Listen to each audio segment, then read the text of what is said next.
You want to teach?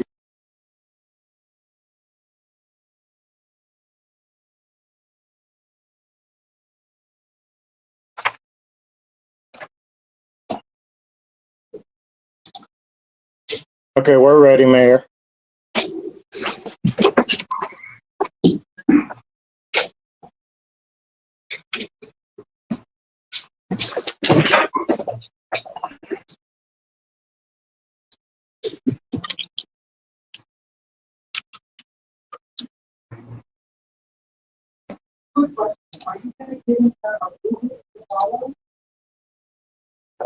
The broadcast is now starting. All attendees are in listen-only mode.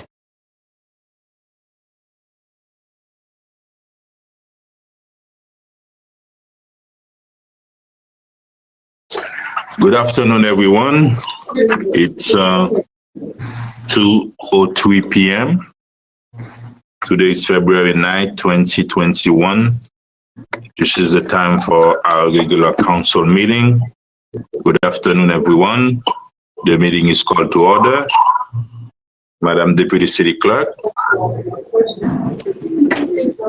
Councilwoman Keys.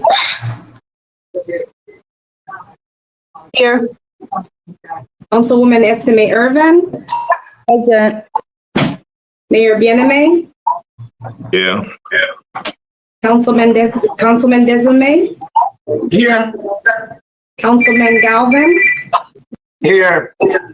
Mayor, you have a quorum to proceed. Thank you very much. We are going to rise for the Pledge of Allegiance with Assistant Chief James Mezidor from the North Miami Police Department, followed by invocation with Rabbi Jerry Lane from Temple Beth Mercy Congregation. Place your right hands over your heart. I pledge allegiance to the flag of the United States of America, and to the republic for which it stands, one nation, under God, indivisible, with liberty and justice for all.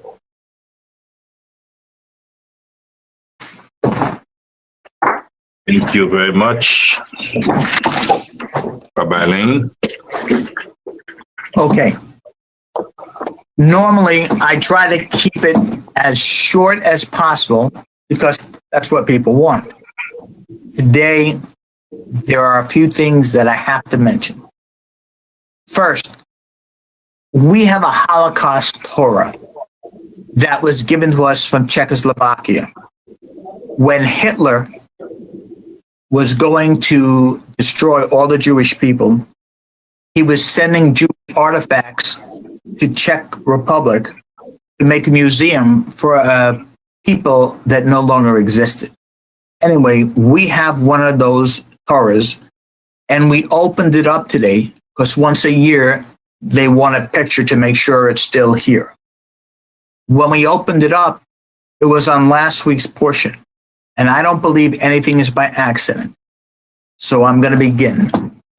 First, I hope and pray that God blesses all of you.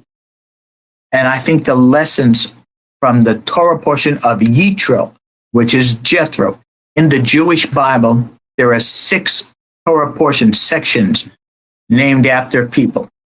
This one is named after a non-Jew. Moses marries a woman by the name of Zipporah.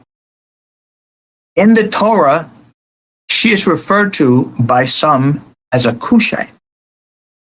That's the N-word of those days. I want to bring this up.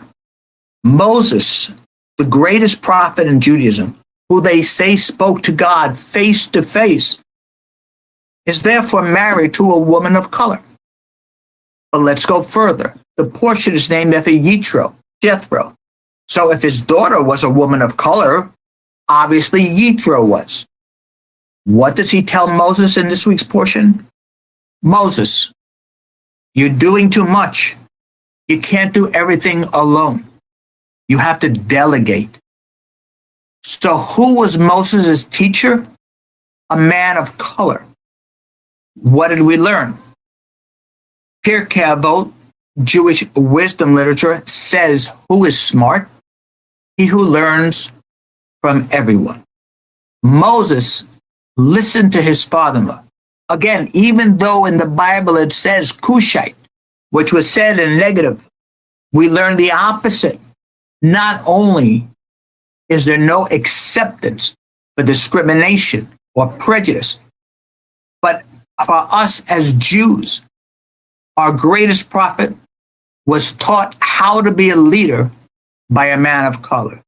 So for anyone who ever thinks there is discrimination in Judaism or with any other group, look, individuals, there is always going to be bad individuals.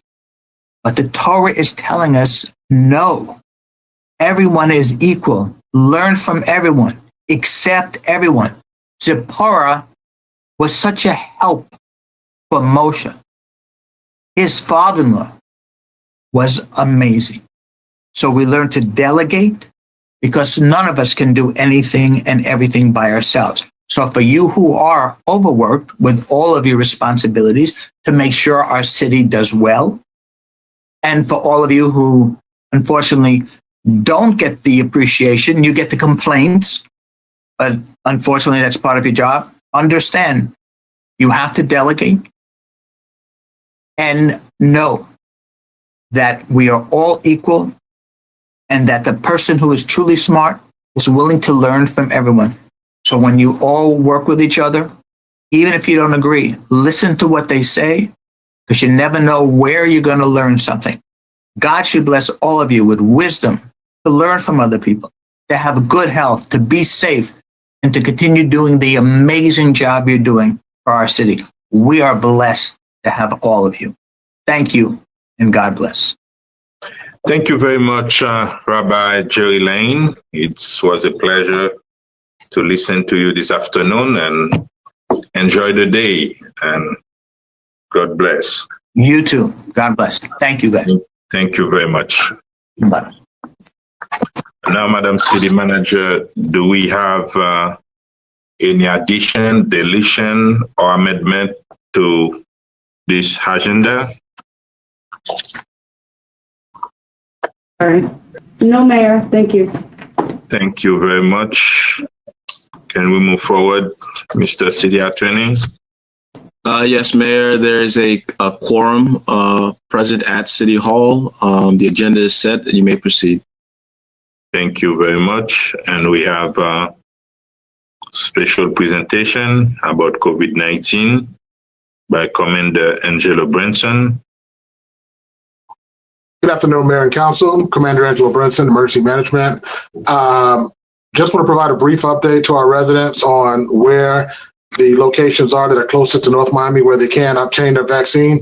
As far as the numbers update, as of yesterday, confirmed cases in the city of North Miami were at 2,846, and in Miami-Dade County, we're up to 384,000.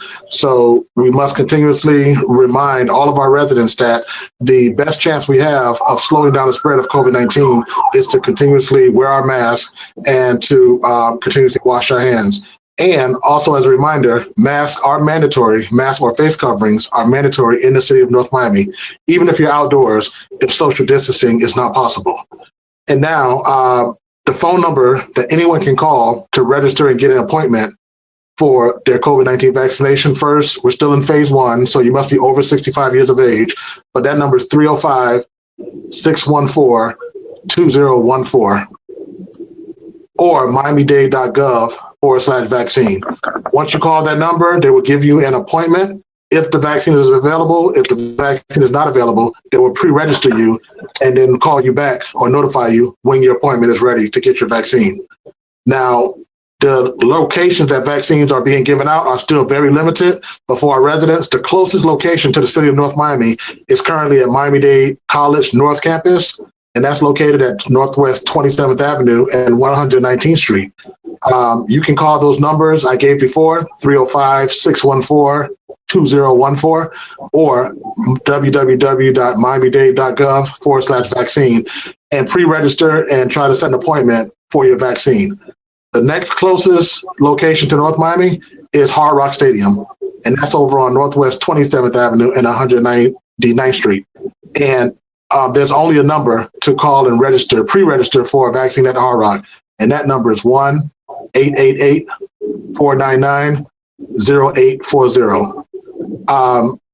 We're constantly working. We're talking with the county and the state. We're trying to get a location set up within the North Miami or nearer to North Miami to provide those vaccinations, especially moving forward once the vaccination is made available to everyone else under the age of 65. So we'll provide updates when that's available.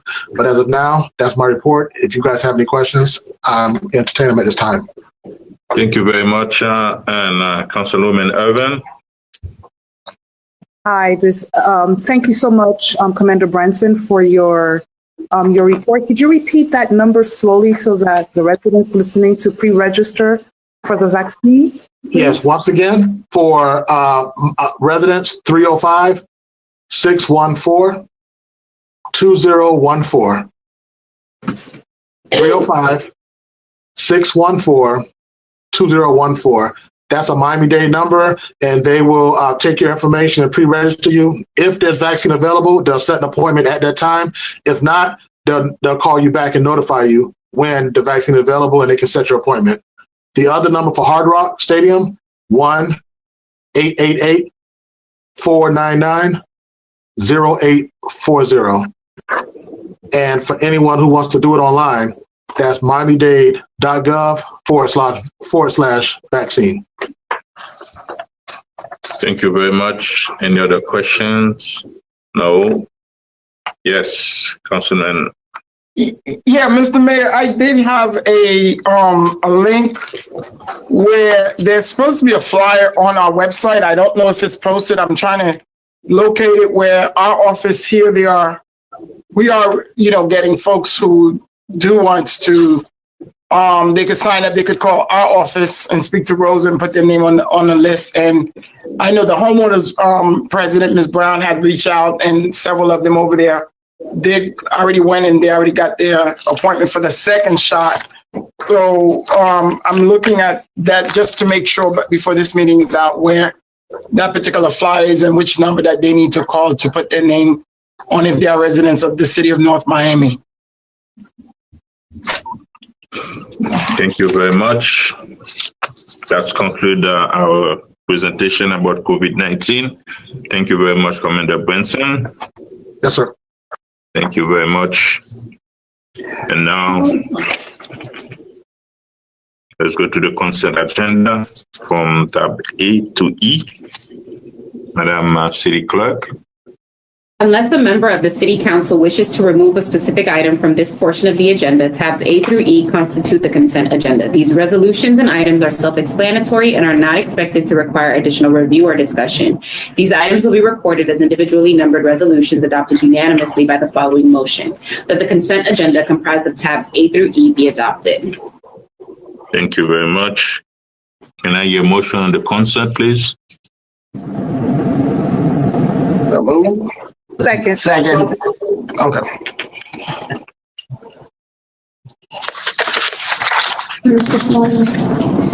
I have a motion made by Councilman Galvin to approve the consent agenda. The motion was seconded by Councilwoman Estimate Irvin. All in favor? Aye. Aye. Any opposed? The motion carries with a 5-0 vote. Tab F. Tab F, proposed resolution of the mayor and city council of the city of North Miami, Florida, directing the city manager to engage the services of an outside consultant to perform independent reviews of housing rehabilitation projects. Further providing for the implementation of a housing rehabilitation survey process to be conducted by said outside consultant, providing for an effective date and all other purposes. Tab F. Thank you very much. The item is sponsored by Councilman Desulme. Do you have any comment before we move forward? Yes, Mr. Mayor. Do you want me to present now or after? Yeah. Okay. No, we don't know exactly what it is. All right. Thank you, Mr. Mayor and colleagues. I have been getting a lot of calls within the past couple of months in reference to some of the homes and the work that is being done from our contractors or folks who are doing work from the on the city side, I guess from the vendor pool that we had approved a couple months ago. And these are residents who feel like the process, something is not right about the process in terms of the services that they are getting. And a lot of time they feel like since it is us who ultimately there's a conflict, it's being resolved by us, or we coming to the defense of the work not being done if it's somebody's roof and the roof is not done accurately. There was a big discrepancy in terms of what went wrong, what happened, and it's back and forth. So there's several of those particular incidents that had occurred. I don't know if other folks were getting similar calls. When I did approach administration, although this is something that administratively they had or they had something in terms of them once the house is finished done, or once the work is finished done, there's supposed to be some department that goes out and do the survey. But a lot of these homeowners again feel like they're not getting a fair share. If there is something wrong within that particular process, it is still the city that's coming in and they, they're not really getting what they think like we're supposed to either offered or whatever that they're supposed to get from contractors in terms of the city staff. So the intent of this resolution is to make sure that we have somebody independent away from all of this who could go and assess once it's done, the project is complete, go and find out from the homeowner, did you have a good experience with city staff? Did everything complete right? Are you okay with everything? And if it's not, they either take that report, they send it to the city manager and the city manager, whoever that we decide it comes to. But that's just making sure that the homeowner, whoever that is, home is being fixed, at least have some type of confidence that these contractors are not just doing anything or just saying anything to these homeowners just because they think that they are entitled into doing so. So that's the purpose of this particular piece of legislation. If I understand, Councilman and Desilme, all those CDBG program, or whether it's city money, after the job is done, you would like to see an outside firm conduct a survey to make sure the resident is completely satisfied with the project that was done. Yes, sir, and satisfactory from our side.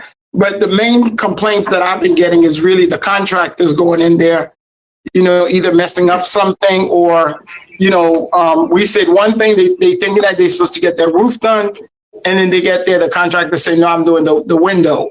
And then so a lot of these people feel like, well, maybe it's government, maybe that's what it is. I can't say nothing was after, or on some instances where there's a dispute between the homeowners and the contractors, and it doesn't really get anywhere. And this homeowner just feel like so bad, the city, I'm paying my taxes, the city's helping me. I recognize that, but at the same time, the city messed up my roof and I can't really say nothing because it's the city folks who are coming in to do the actual assessment. So if I say something, I may not even get nothing in the future, or, so it's a whole, back and forth in terms of satisfactory. And sometimes the contractors take the last report to the homeowner to sign, and they're missing maybe 2 doors, maybe 1 window, and they say they're going to come back, and they never come back and to fix those. That's when the survey need to take in consideration the scope of work also. It's not just to ask the people if they're satisfied. Sometimes, the residents, they don't read every line in the scope of work, and sometimes they're missing a window, they're missing 2 doors. Sometimes the paint is not done in all the rooms, and I think that's important. And another thing I will even add, if we have maybe 2-3 bad reports from a contractors, they should remove them. Well, they should ban them for 3 to 5 years so they don't have another contract from the city, because there's something unacceptable. The other day, someone called me telling me that the roof is leaking after less than a year. And we don't know what to do. Who's responsible for that? I think that's a good idea to come up with something like that. And I think you mentioned something very good, because if these contractors, and I had this discussion even with the previous manager years ago, when I knew I was getting somewhat of a report from homeowners. These are not, these contractors just go there and just say whatever they want to say, very disrespectful to the folks. But if they do know there is a system, hey, if I don't do what I need to do, or at least be courteous. If I get 3 of these things, I might have to sit out, just be courteous. I think that will be very, very helpful, because this is all about doing right by the residents. That's all. Thank you very much. Any other questions or comments from the dais? Councilwoman Estime-Irvin. Thank you.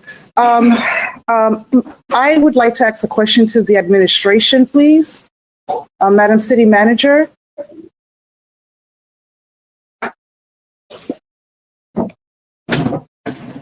So what is the process once someone is approved for the beautification program or the rehab program?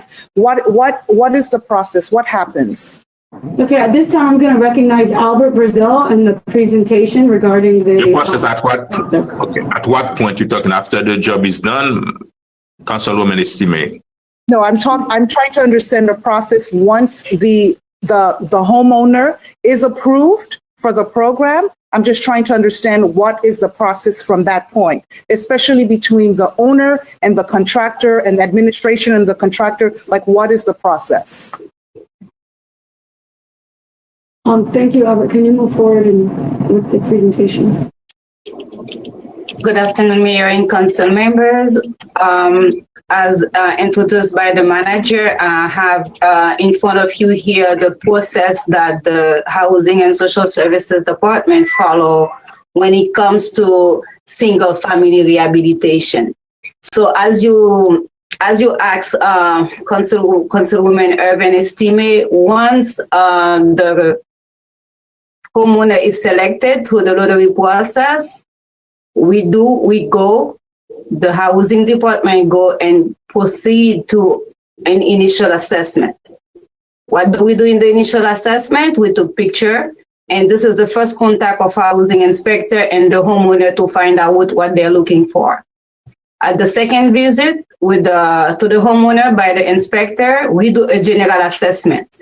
That's when they say they want a roof, their roof is leaking, the kitchen is having issue, they need a bathroom.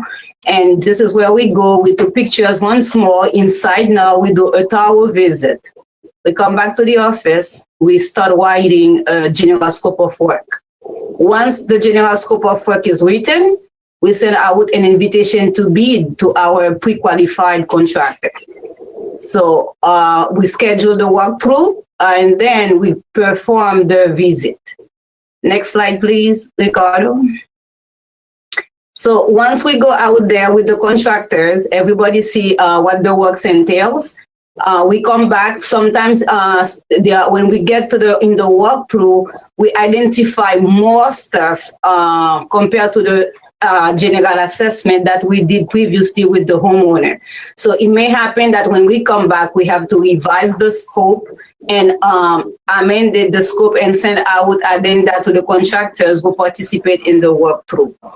So the bids, once the bids are out, they are due in 7 days. They have to drop them at the city clerk's office, and the staff go over there to open those bids in the presence of clerk staff. And as in a competitive selection, we select the most responsible bidder. Notice of award is sent out, agreement is generated, executed, and notice to proceed is issued.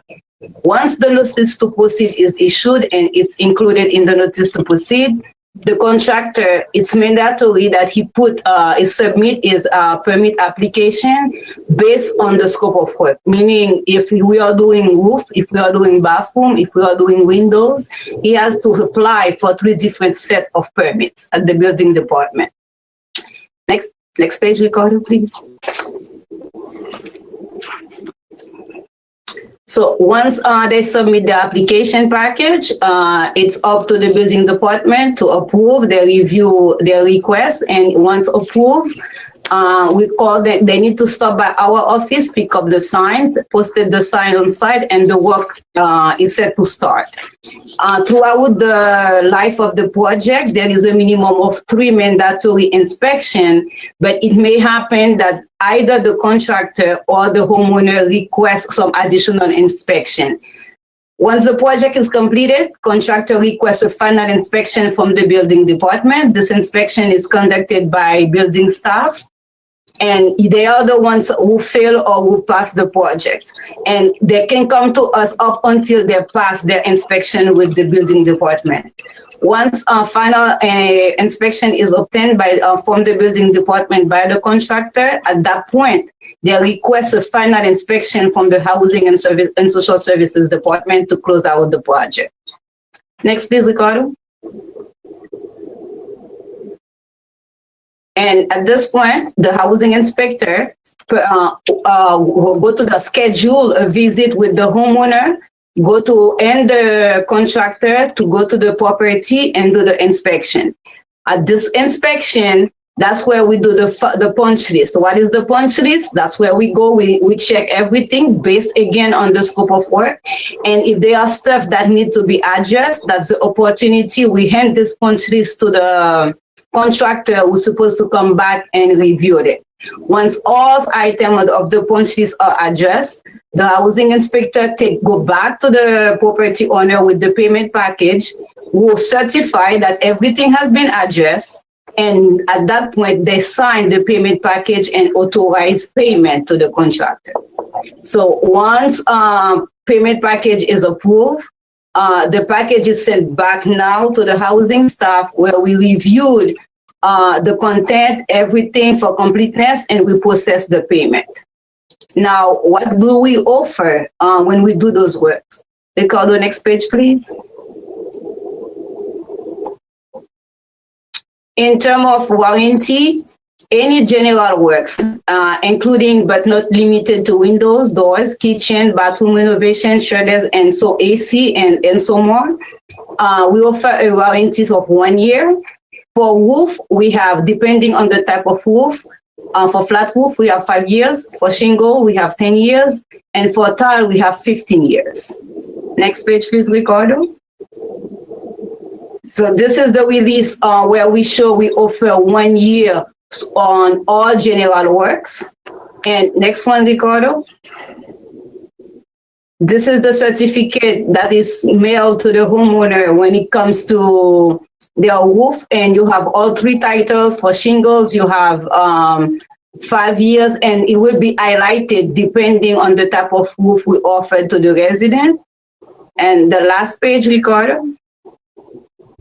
And while out there, having the homeowner sign off on the payment package and authorize payment, the inspector took a survey from the homeowner asking about his or her satisfaction about the service being provided.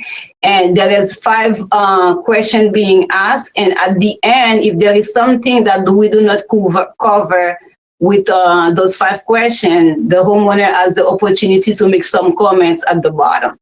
So basically, this summarizes the process that we go through at the Housing and Social Service Department when it comes to single-family rehabilitation. And I'm available if you have any questions.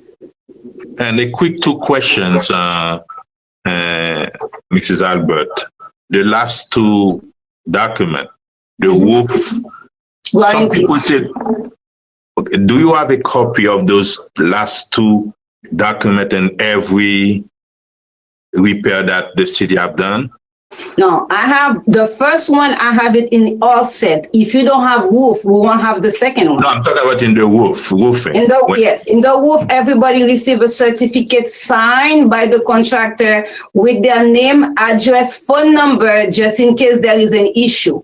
And they need to be aware of the time limit. If it's 5 years, it's 5 years, 7 years, and part of the contract, it's printed if there is an issue, you need to contact us. Don't let anybody touch it, because if you touch the work of the contractor, the warranty is void. I understand. It's because some people told me they don't even know who was the roofer, who was the company, and they don't have any paperwork at the end of the day. Sometimes. Well, they know to reach out to us is for some reason, because usually we mail all that to them at the end of the project, and if for some reason they don't have it, we have all that on file. Okay. Yes. Yeah. Councilman Desjardins. Yeah, thank you, Mr. Mayor. Yeah, I saw the process and I reviewed the process couple weeks ago, Albert. That's fine. It's the last part of that 5-page questionnaire, whatever that questionnaire that you have. The survey. Yeah, I don't think this is not questioning your process. This has nothing to do with your process. This is about the customer satisfactory. So the 5 questionnaire that you said, the excellent and the excellency, whatever the last good one. And excellent. Yeah, good and excellent. So every homeowner or every person that we've dealt with, they fill that out, correct? They filled out, and one observation that we have before my time, it seems like they used to give that to the contractor to take to them. So we take upon us now, it's our staff conducting this survey, not the contractor. So if there is any complaint at that point, they can express what their complaint is. Okay, because part of the complaint is it could be with if it's with us. You know, if the complaint is with us and it's us doing the survey, then it's a little bit hard for them to, you know, be honest, because they, the feeling of whatever the case is. So the last part. So what happened once you're done with those, with that paper, that 5 question? What happens then with that paper? It's basically I'm the one who sign up for the final payment, and this is being reviewed. And I have to tell you, most of them are excellent and good. I'm pretty sure. Very seldom I have someone make a comment, and when we have those comments, we reach out to find out is there anything we have to fix. And most of the time, it's not in the work per se. It's not in the work per se. It's maybe the length of time. They thought it was going to be quicker, stuff like that. I don't really have complaint regarding the work per se. No, yeah, well, and I don't want to go into name because it's not one, and that's not the intent of this conversation. This has been ongoing. It's not nothing that just occurred, by the way, and this is before you even came in, and I'm having these conversations. How do we make the experience of because I had issues where, you know, I had to speak to the manager, the former manager, about particular contractors going in and be rude or nasty. That's one part. The other part that I'm getting is more about the nature of the work that is being done. And when they do call or reach out to us in terms of us being the city who's overseeing it, that level of satisfactory in terms of, you know, them feeling like, okay, well, it is it's not us doing the work, but it is us giving the contract. So the homeowner doesn't necessarily, you know, this is a contractor who doesn't work for the city, but this is somebody who does represent the city. So if that person is being rude, if that person is decided to do the window instead of the roof, there must have been, or there is a communication disconnect. Because I've heard stories too, where they were supposed to go and do, the person were under the impression they were doing this, and then the scope changed. So I don't know if they didn't communicate it with the homeowner, and the homeowner kind of feel like it is us who kind of changed it. Yes. I need to interject here, Councilman, if you allow me. I don't think I agree with you that they go inside and decide to change the scope of work. Any revision of the scope of work need to be authorized by my department. And I can tell you, as we speak, I don't have anything like that in my file. Like a contractor is being awarded a contract to redo a bathroom, to redo a kitchen, and go in there and decided to put windows. No, it's not happening. I don't know where the complaint comes from. Yeah, no. The complaint is that there's a disconnect. So I'm not saying the disconnect is necessarily the contractor, but obviously if you guys told the contractor to do something otherwise that is not shared with the homeowner, then there's a communication disconnect that, you know, the homeowner thought it was one thing, because I have an incident, you know, right now that they thought it was under one thing and then it's something totally different. So I think it's a communication problem. It's a communication issue.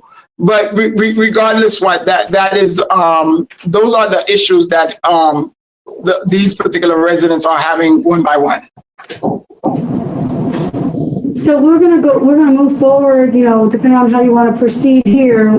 We would look into, based on this reso, we would look into what companies we can find that do the after work surveys. They can do the surveys and can probably do a report, and we'd get that report back, and it's something that we can put out and publish on where we've had complaints, if it's the will of the board.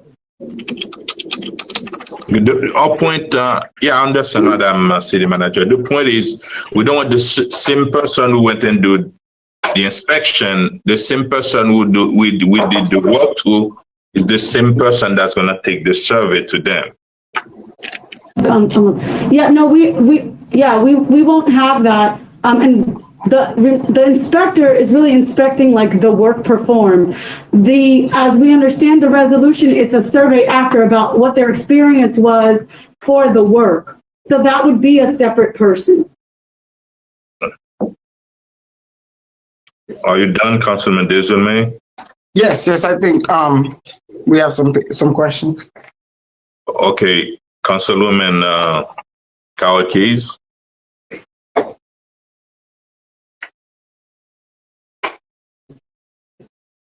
I can't hear you, Carol. Thank you. I have a few comments on this. One, I was pleasantly surprised. I did not see the presentation was excellent, and I think the survey at the end of the process before payment is excellent. That being said, two, if we hire someone to go out and take a survey, we're paying for them. They're no longer independent to the city. So, you know, that's sort of a question. I want to make it brief. And, you know, our IT could do a survey like Survey Sparrow or one of these companies that just do online surveys. And rather than having people go out and do it, what if housing, they're going to do no matter what, they should continue with their 5-question survey. And it is, if you have any problems, they could also give them another page to leave with the homeowner in all languages so everybody understands that if anything should pop up or if there's anything else you would like to let us know, here's your little number, and log on to the city's IT program and feel free to take the survey or make any additional comments you have with regard to that. People may be more comfortable talking to a computer than a person from the city or this surveyor, this stranger who comes to their house. They don't know, you know, a stranger. Well, how do you like the job? They don't know what's going on. And I think IT could do a nice program and keep it open for a resident for 2-3 years. So at any time, if they keep that paper, and even if they're not totally computer illiterate, I'm sure they could find somebody, have time, go to a friend, go to a neighbor. Can you help me fill out this survey? And we wouldn't be paying a company or a person. And it would be whenever someone wanted to do it, they could do a survey. And it would, you know, I think it would be more comfortable for the owners, and probably a lot fiscally cheaper than having a company on hand to go out and bother people about, you know, and they may come out one week and then, you know, a month later your roof starts leaking or the windows start leaking and you start getting mold. You don't get that right at the end. I have one problem going on right now. The work was done 8 years ago, and I've had others where windows were done and it's years after, and it's just this one problem that people have been trying for years and they're getting mold in their house, and a surveyor going out right after the job is not going to do it. But we should have a survey, and we can do that for all types of things in the survey in the city. But that's my idea of just having a online survey available in addition to the survey that housing does. Thank you very much. Thank you very much, Councilwoman Estime Irvin. Thank you. I'd like to know, what is the cost associated with this? There is no cost. It's I think it's for the city manager. So this is actually way so to making sure for a survey to be done at the end of the project. I don't think there is a cost. Passing that resolution has no cost for now. Yeah. You know, trying to Madam City Manager, do we have an estimate of what something like this would cost? How long are we going to do this? Is this going to go out to bid? If we are going to, where's the money going to come from? I'm not saying I'm not supporting the item. I just want to understand, what all of the process. At this time, I don't have a cost. I mean, we need to see what is going to be the best way to do an outside survey. If we used a survey, like a computer survey, there's still cost to purchasing the survey for a certain number, like something like SurveyMonkey, even though it has a lower cost. Or there could be a we could use someone that goes out to there. So we will come back to the board with the information. We'll look into the different options and we can provide those options. Can I just say something, Mr. Mayor? Wait, are you finished? Done? Wait, are you done, Councilwoman Estime Irvin? I'm done for now. Thank you. Yeah, thank you. Yes, Councilman Gall. Yes. Listen, Mayor. What Councilwoman Irving and Estime Irving and Councilwoman Keys was saying, not necessarily when we talk about cost. If we could identify a different source, and you mentioned this, Mr. Mayor, or a different that is away from housing or away from this that could do this. We just want the homeowner. Again, we're not talking about costs. I don't think it should be how much this costs in terms of the homeowner being satisfied. How do we get them to the feeling that, this is satisfactory? So maybe we don't go outside. Is there a department that could help out, that could go out there? It could be, some people, it could be phone surveys. Some people, it could be when you say the online survey, they may not speak English, so they may need a little bit push of somebody, that could either talk to them or go to them or something like that. So I do not want it to be thinking necessarily when you bring in the different components, Madam Manager, of outside, necessarily outside of City Hall. It could be something, if you come up with something that's doable in-house, as long as it's not that department, the people feeling like this is the same department that's overseeing them. Because she told you, and that right there, when she said that she has not had a report that's not good or excellent, I know that right there, there's some issues, because I have gotten the last 5 years that I've been there, houses that we have done, and so obviously there's some level of distrust among the public who are getting these services and us. And that's all we're just trying to do, to make sure that there's a balance, or at least the homeowner feel that they could, they could speak to someone if something goes wrong, whatever the case is. So that's my point to this resume. Thank you very much. Any other question, comment? Madam City Manager, you want to add anything? If it's the will of the board, we'll come back to the board with information on different options that we had planned to move forward. Thank you very much. Now let's open it to the public. Tab F is open to the public. Good afternoon, everyone. Thank you for attending this afternoon's virtual regular council meeting. This meeting will allow live public comment by attendees. Public hearing will take place upon announcement by the chair of the meeting. And from that time, attendees will be able to virtually raise their hand, and this should function similarly to lining up at the podium. If you're participating by phone, please press *9 if you would like to raise your hand. When it is your turn to speak, a PIN will be sent to you. Enter that PIN to unmute yourself when you hear your name called. Attendees cannot leave their hand raised throughout the entire meeting, so if you raise your hand before an item is read, it will be removed. Don't forget to state your full name and complete address for the record, and remember that you will have up to 2 minutes to make your comment. Thank you in advance for your understanding and your feedback.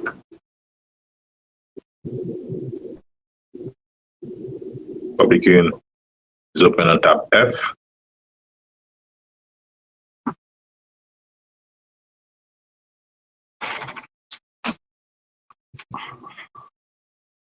And there's none.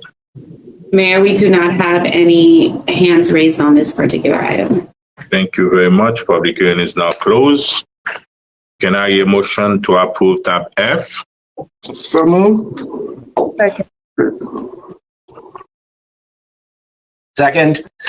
I have a motion made by Councilman Mcdermott to approve the item at tab F. The motion was seconded by Councilwoman Estimate Urban. All in favor? Aye. Aye. Any opposed? What exactly are we approving? What we are approving is for the administration to find ways to making sure a survey is conducted on each repair that the city has done. Okay, so this is just a study. We're not approving any specific item. What do you mean you're not improving? We want to make sure there is a third party other than the social service department to conduct the survey. It can be anybody from City Hall, it can be someone from the outside, but the administration gonna come with the solution. Okay, so we're just giving the manager direction to go find a solution. Yes, what approach you're gonna use to conduct a survey? Okay, yes. Yeah. Is it correct, Councilman Desulme? Yes, that is correct. That's the basis of the resolution. Thank you very much. And now, citizen forum is open. If you would like to raise your hand to speak during Citizens Forum, please raise your hand at this time. If you are participating by phone, please press *9. And from there, I will send you a pin to unmute yourself. Mayor, if you allow me, I am going to read one of the previously submitted comments first. Yes. However,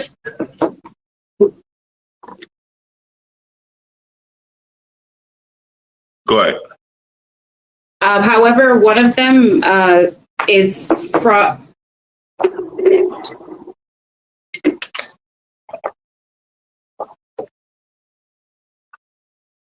Just give me 1 second, Mayor, so that I can start a timer.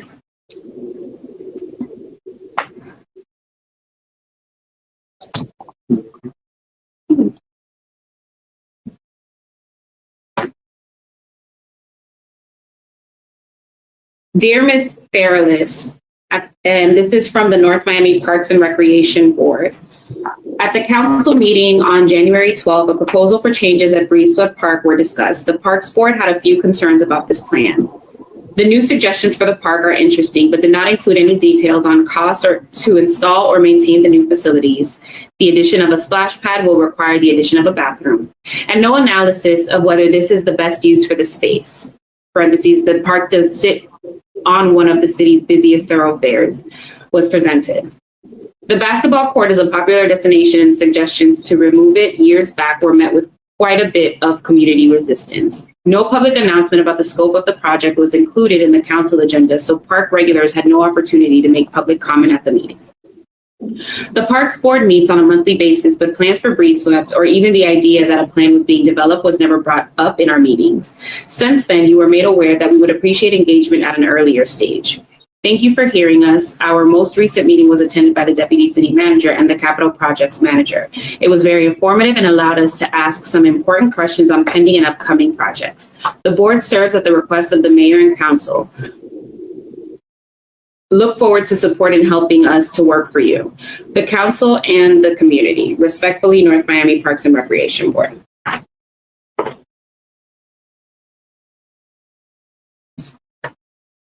A second comment is from the Parks and Recreations Board. The Parks Board is thrilled we wrapped up 2020 knowing that Cagney Park finally has the funding to move into next stages of development. It is safe to say our community has waited a long time for this day, and many continue to anticipate the day that we can hold a ribbon cutting and get back to playing in our park and pool. Our board is well aware of the bare minimum elements that need to be included in the park. 1, parking, 2, pool, 3, parks and rec building, 4, multipurpose field, 5, playground. We are also aware that there are some items very much desired for the park by various members of our community. Olympic-sized pool, building space for POW, baseball field, splash pad, walking paths, native plant habitat. Each of these items comes with costs and benefits, some of them immediate and others long-term. Our board has long insisted that we hold community workshops and send out surveys to the public. This step needs to take place as soon as possible so that the people who will live and play in this park are considered. Consensus will be much easier to build if we listen. We would also like to request that these workshops include some bare minimum facts and figures around some of the things that are being considered so that the public is aware of what the proposed features mean. 1, parking spaces. How are they planned?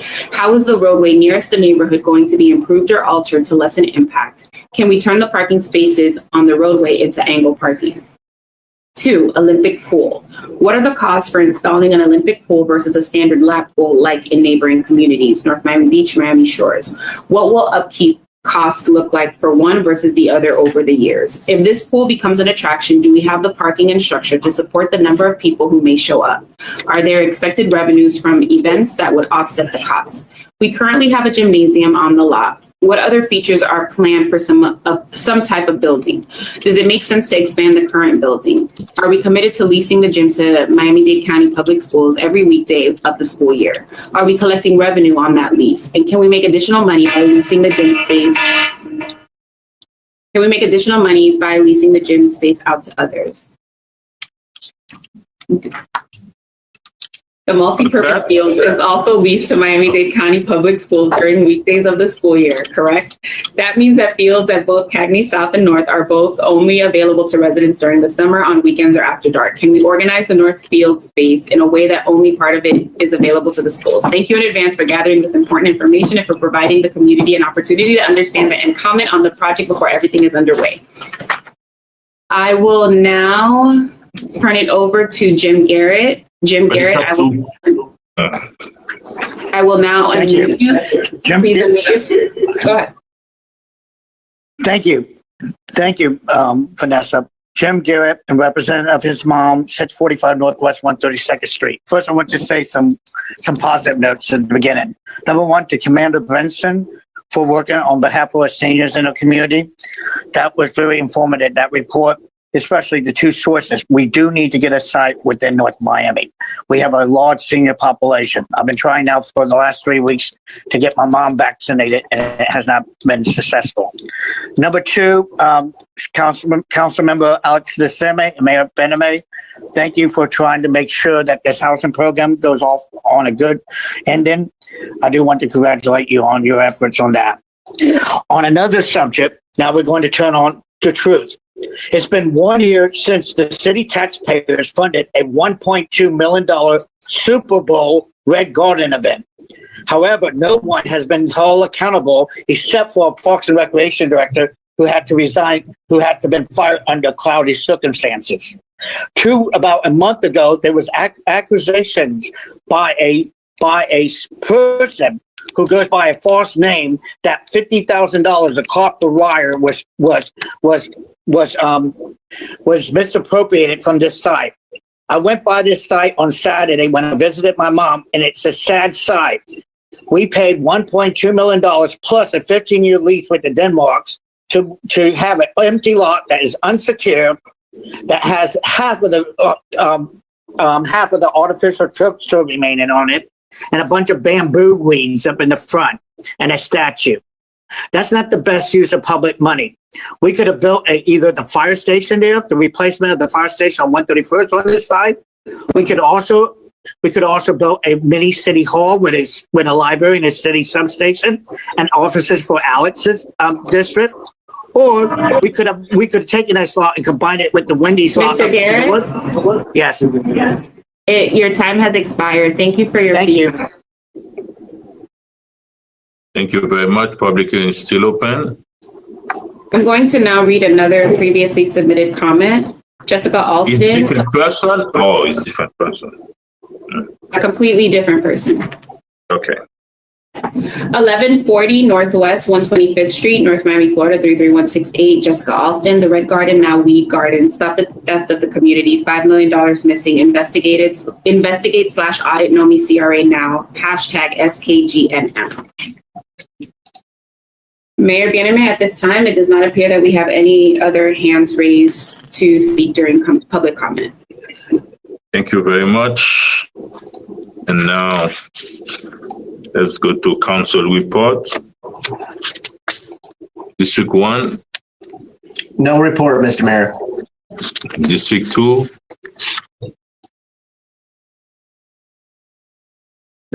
Thank you. I'd like to make everyone aware, acknowledge that February is American Heart Month. So I'd like to invite everybody to our Get in Gear bike ride this Saturday, February 13th at Mocha Plaza. We will have social distancing and masks will be required. Our stops will be at The Cave, which is a new business in District 4, and also Mimo's Mozzarella. Also, keep in mind, February 14th to February 20th is the annual tradition of celebrating kindness. So explore the good, make kindness an exercise habit in all of our lives, and do a random act of kindness to someone you know or many people. Thank you. Thank you very much. District 3. Thank you, Mr. Mayor. First of all, I just want to say thank you to Rabbi Lang for those beautiful words that he shared with us today. Thank you so much. I also want to, I know it's belated, to say happy belated birthday to the city of North Miami. Friday has been 95 years of existing, so all of you should be saying happy birthday to yourselves. On top of that, this month is always such a very special month for me and for others, I'm sure, my colleagues. This is Black History Month. This is a time that we have an opportunity to just celebrate persons, Black people that have contributed to this great country. Actually, about 95 years ago, when this country was incorporated, this is when it was the concept of celebrating Black history existed only for 2 weeks, and then later on, President Gerald Ford, went ahead and made sure that we celebrated for a month. So this is, so I've been enjoying this couple of days. If any of you follow me on social media, of highlighting, in particular, people of color that had made a difference in our city. A lot of times we're talking about the Martin Luther King, the Rosa Parks, but our people have made history right here. So take out the time to enjoy that. As a matter of fact, one of our city administrator, his father, was the very first Black person to be elected, and that's Arthur Story. And there's a couple more. So follow me on Facebook, or follow me on Facebook, and you'll get to see that history. That's Councilwoman Estimate Irvin at Facebook. Also, I plan to join this Saturday the bike ride that my colleague Carol Keys always does. So I'm encouraging everyone as well. And as she's mentioned, this is a month that we should be concerned about our hearts. So why not join for the bike ride this Saturday coming up? And after that, just to, we've been talking about COVID and we've been cooped up and we've been very concerned. So we thought there would be a nice, safe way to celebrate Valentine's Day coming up. So you can this is a family event where you can come in at Saturday at 5:00 at Cagney Park North in your cars and enjoy a drive-in movie, Aladdin. So that should be fun. So that would be on Saturday at 5:00. The movie starts at 6:30. Also, I have a couple of board appointments that I'd like to do, please. I have a group, well, Mr. Chair or Mr. Mayor, how would you like me to do it? You want me to do it? I have several people that I need to appoint to boards. Do you want me to name them all? As long as I have the application and the city clerk have the applications. Yes. Okay. So we're ready to go. So I would like to, I'll start out with appointing Mike McDermott to the Affordable Housing Advisory Committee. Under which category?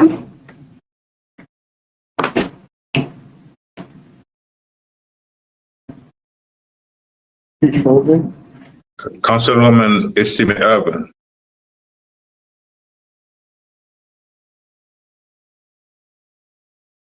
She's doing her best Elsa impersonation.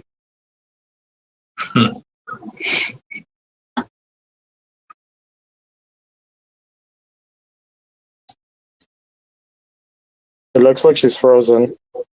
Yeah.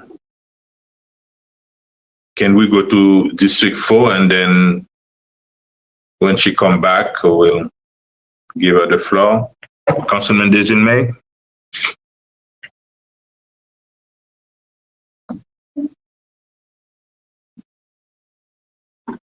Councilman Desilmay? Yes, I can hear you. I'm sorry, I was on mute. No, I'm sorry, I have nothing. I have no report. Thank you. Thank you very much. And Madam Clerk, your report? We always can come back to it. Yes. Thank you, Mayor. I want to echo the words of Councilwoman Keys, who I think read off my notes when she mentioned the Week of Kindness and American Heart Month. But in addition to that, I just wanted to say that, you know, when we think about Black history and Black History Month, we have to remember that Black people have always been underrepresented in American history.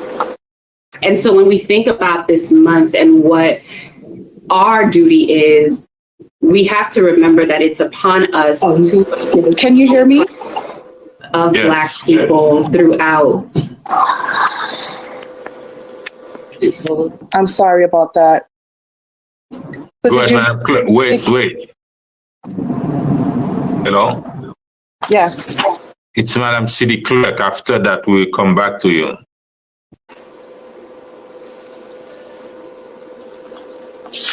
Yes, Madam Clerk, your report. Thank you, Mayor. So as I was saying, it's extremely important that we take the time to learn more about the contributions of Black people in American history. And more than that, we have to remember that Black history is American history, and to move away from the dangers and the horrors of the past, we have to learn about this history so we can move to a future that is much brighter. In addition to that, moving forward, so of course today, the exception, but moving forward, we're asking that board appointments be actually put on the agenda and have a, you know, just as normal, have a motion and whatnot. Just that makes it a lot easier for us to get back to you all with any issues that may come up. And so, you know, in advance of preparing the agenda, to just make sure to let us know, the Office of the City Clerk know that you'll be making appointments for the next meeting so we can place those items on the agenda. Thank you. Thank you very much. Councilwoman Estimate Urban, your report. Yes, before I continue on with the board appointment, Mr. Mayor, as the chair of the board meeting, I'd like to know what is the process moving forward so that I can be in compliance and have no other issues with submitting names to the board, please. Usually the person file the application and send it to the city clerk with a note on who will appoint the person. That means when the person file the application, then exactly who have an open seat and who's gonna make the appointment. I think that's the way we have to do that. And like we said before, if the person already filed the application and you have the application available and the city clerk has the application, I think we can make the appointment. I just want to make sure I understand. Are you saying that on the application, the person has to state that the council member that wants to appoint them appoints them? Is that what I heard you say? That's how I understand it before. Mr. City Attorney, can we clarify that, please? I'm not sure what part you want to clarify. I mean, the code doesn't give a step-by-step, I don't know, indication on how you appoint. It just says, for most of the boards, it just says that the council shall appoint, two people per person. I mean, what I've seen is what the mayor said is that I think the process that you all have talked about is if there's someone that you want to nominate, you have them send in an application with the clerk. Clerk has the nomination, and then you come to the next meeting and you say that I'd like to appoint such and such to whatever board, and then you vote. I mean, much as what you're doing right now. I mean, what I understand right now is you have some people that you want to nominate. Those people have already turned in their applications. You should be right now able to just name those folks, and then the council would vote on them. So the name of the person that wants to appoint them has to be on the application? No, it doesn't have to be on the application. Oh, okay, I just want to make sure. No, but what we want to make sure, you have one seat. If you already have an appointment, let's say at the CRA board, you cannot appoint another person. That's what I said. But I think every responsible council person should know that. I would think that how many seats that they have to appoint to a board. I just want to make sure that the process of making I want to make sure that I'm in compliance with the processes so that there's that's your job to make appointment on vacancy. And that's what you can make your appointment now. Go ahead. Thank you. Okay. For the Advisory Housing Committee, I'd like to appoint Michael McDermott. For which category? Affordable Housing Advisory Committee. Yeah, that's the name of the committee. Which category is the appointment? So there's about 11 different, by Florida statute, it outlines 11 or 12 different categories. And so you'd have to let us know which one. Okay, I'll get back to you on that. I'll let you know right before then. I'd like to appoint Disaster Preparedness Committee, Francois Joseph. Is there a category for that as well? I have a motion made. Is there a second? Are you called the board? I'm sorry? How do you call the board? It's called Disaster Preparedness Committee. Is there a second? I didn't even know there's a board like that. I'll second the nomination. Okay. Thank you. All in favor? Aye. Any opposed? Motion carries with a 5-0 vote. Okay, for the Nuisance Abatement Board, I'd like to appoint Aldo Flores. I'll second for discussion.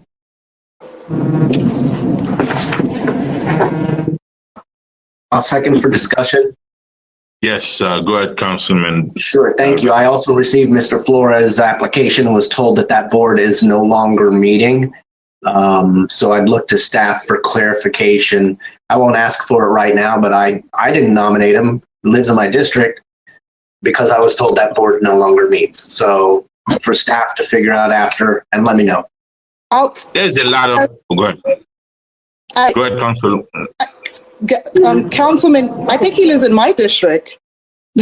Oh, well, regardless of where exactly he lives, I was told when I tried to nominate somebody to that board very recently, I was told that board doesn't meet anymore. So my understanding of what I read is that it meets when necessary.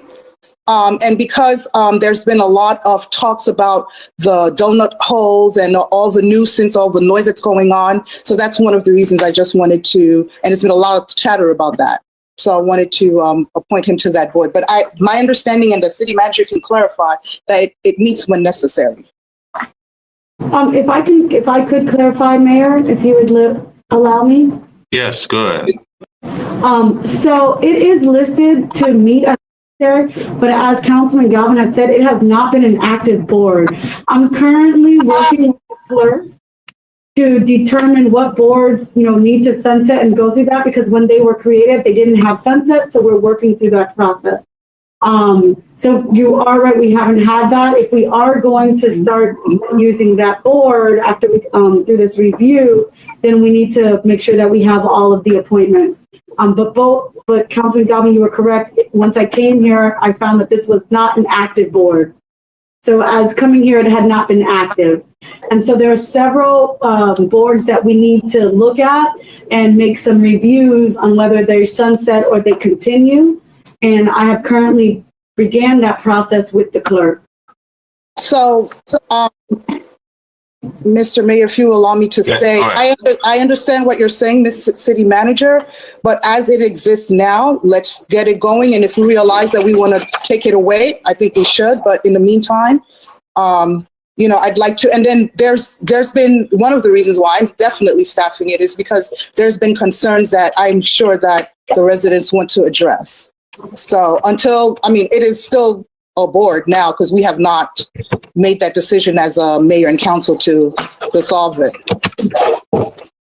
So in order for that to currently meet, it would need to have its number of board members. There was only one person that was on it because it had not been meeting. So we can send out a memo. But just because, but there are a couple of boards that have not been meeting. Maybe we need to, and that's one of the things the residents said, is we have boards that maybe they need to be active. I understand. And if we realize that it makes no sense, then we'll take it away, but it's not taken away now. Mr. Mayor? What I'm trying to say is that we need to get others there so we can actually have a quorum. So we will send out a memo on the boards that don't have any and should each person want to make their appointment. So the Nuisance Abatement Board could not meet today, even with your appointment, because we don't have enough appointed members.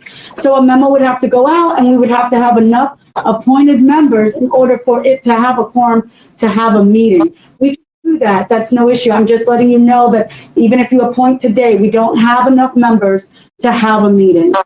Okay, thank you. Councilman Galvin, you were going to say something. I call the question on the nomination. Thank you. Okay. I have a motion Go ahead. made by Councilwoman Estime Urban to appoint Aldo Flores to the Nuisance Abatement. The motion was seconded by Councilman Galvin. All in favor? Aye. Any opposed? Motion carries with a 5-0 vote. Okay, I'd like to make 2 appointments to Parks and Rec Commission. I'd like to appoint Louis Presume and John Noel Sever. There's a motion to appoint Louis Presume to the Park and Recreation Commission. Is there a second? It's 2. The motion is 2. Right, but we do them individually. How many appointments can we make? Can a council member make to that board, Madam Clerk? For Parks and Recreation? Yes. I believe it's 2. It's 2? Yes, Mayor. Okay.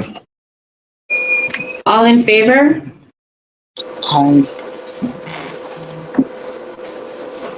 Any opposed?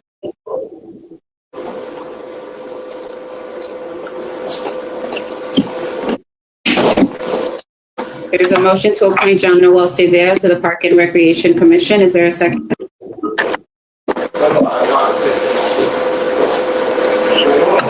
Second. Thank you. Motion made by Councilwoman Estime Urban, seconded by Councilman Galvin. All in favor? Aye. Any opposed? Motion passes with 0 vote.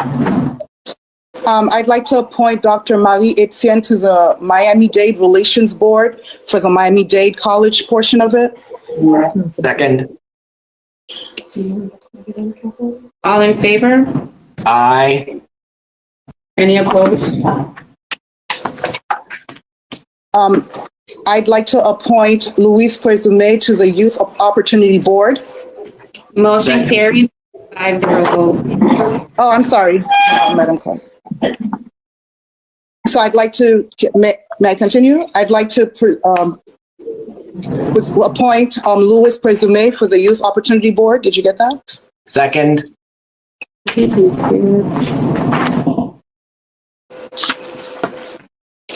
All in favor? Aye. Any opposed? Motion carries with a 5-0 vote. Thank you. That's all. Appreciate it. Thank you very much. City Attorney, do you have any report? No report, Mayor. Thank you. Madam City Manager, do you have any report? No report, thank you. Thank you very much. Can I hear a motion to adjourn? So moved. Thank you very much. And have a good night. Do you second that, Mayor? Yes. I have a motion made by Councilman Galvin to adjourn, seconded by Mayor Philippe Bien-Aimé. All in favor? Aye. Any opposed? Motion carries